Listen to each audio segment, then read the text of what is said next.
اچھا شاہ صاحب، ایک بڑا عام سا سوال ہے کہ ہر آدمی کے ساتھ کوئی نہ کوئی ٹریجڈی، کوئی نہ کوئی پرابلم رہتی ہے۔ اگر آپ کے ساتھ کوئی دھوکہ کرتا ہے یا آپ کو کوئی دکھ پہنچاتا ہے تو اس وقت آپ اس کو کیسے ہینڈل کرتے ہیں؟ صبر کر لیتے.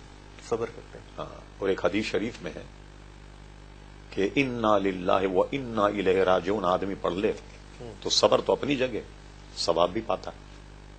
کسی کا نقصان، خسران، ٹوٹا ہو، آدمی سے پڑھ لے انا للہ و انا الیہ راجعون. پر ایک اور ایمان تازہ کرنے والی حدیث جو ابن ماجہ شریف میں ہے، حضرت امام حسین بیان کرتے ہیں، بڑی منفرد ہے وہ، کہ ہم نے سب نے سنا ہے کسی کا انتقال ہو جائے، کوئی مر جائے، کچھ ہو جائے، انا للہ و انا الیہ راجعون پڑھ. وہ حدیث بیان کرتے ہیں کہ میں نے اپنے نانا سے یہ سنا، کوئی اپنی پچھلی مصیبت کو یاد کر کے آج بھی اگر پڑھ لے انا للہ و انا الیہ راجعون تو آج بھی اسے وہی ثواب ملے گا جو اس وقت ملا تھا. سبحان اللہ. ہاں، تو اب کام یہی ہے کہ نقصان پہنچا، کچھ کرے تو آدمی صبر کر لے، اور بزرگوں کا طریقہ یہی رہا ہے.